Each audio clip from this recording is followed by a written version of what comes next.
So, maayong hapon guys, maayong hapon sa tanan, maayong hapon sa Pilipinas, pero maayong hapon po sa ibang bansa.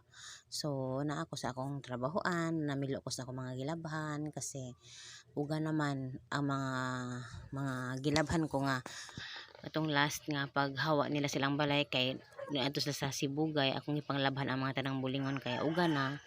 So, time na mamilo na. So, akong kauban diha akong anak kasi di man ko ganahan ako kauban kasi wala man taon ng balay nila. So, kailangan ako na kauban para may kasama ba para hindi ako mabobore at alam niyo na nervouson ang tao oy nervouson kayo ko por so gusto ko na kauban kasi akong nervyos karon panahon na dili pa kayo okay, dili pa stable lang ako ang akong pamati kaya kailangan gina ako na kauban perme o manan ako kamilo ang uban ana no man na-arrange ko na sa sulod og kuhaon ko pa ang ubang mga pilonon ana para mapilo na pod. So habang nagpilo ko ana na ako'y giprito nga pagkaon para sa iro pod nga akong giatiman kay na may iro nga gibilin. So ayan dayon ang mga manok ay si Chris ang magpapakaon. So kana ipuso na nako. Mao na siya ang mga manok ng amo o yung pinagtatrabahoan ko. Siya mo na mga manok nila nagibilin. Kami ang nag-atiman or si Chris ang nagpakaon sa ila. Ay hulat oy.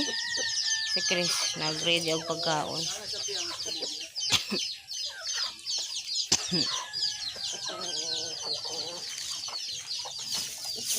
Ay nako, very big manggad na, very big. Very big.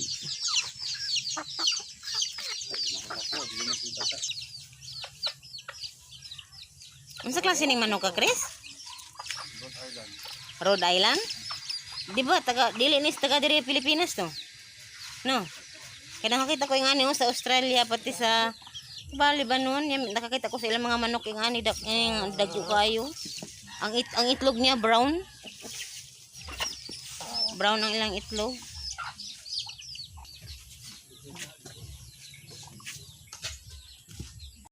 So ayan, nakabili ako ng karne, manok. Halos 1 kilo. Ayan. Ay, 1 kilo ata to. Meron pa ito. Iprituhin ko kasi para bukas baon ni Dodong. Tapos itong iba, ulam namin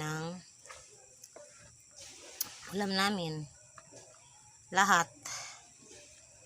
So ayan. Nakabili din ako ng pipino. Kasi wala na akong tanim na pipino ngayon. Magtatanim pa lang.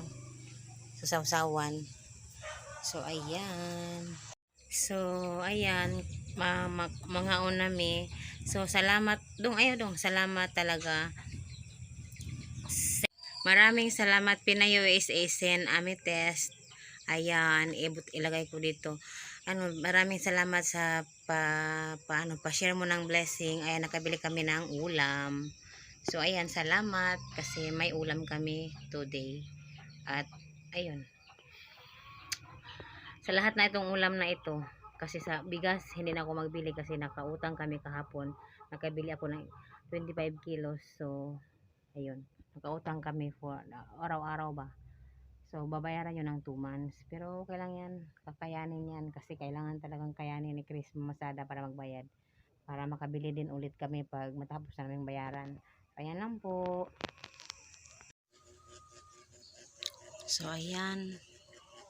Magtupi sana ako ng mga labahin kasi maglalaba na naman ako ngayon. Kasi Friday ang daming labahan. At half day lang sila ngayon kasi may senior scout. Hindi siya sumali. Kaya, ayan, pag uwi, kumain. Tapos dito natulog. At ayan, oh. Magang-maga yung braso niya dahil sa namamaga. Parang may tumubong butoy tapos namamaga, sobrang pamamaga, masakit. Tulog na tulog, pagod yan kasi sobrang init talaga, naglakad 12 o'clock. So ngayon ay 2:00 na. Tingnan nyo ba na yung namin, floor mat, oh. Sirang-sira na talaga. Pangit na pangit tingnan. Yan. Pero dito siya natutulog. Pero pag gabi, doon siya matutulog sa lola niya. Kasi yung lola niya ang kasama niya kasi takot man ang lola niya mag-isa sa bahay matutulog. Salamat po talaga.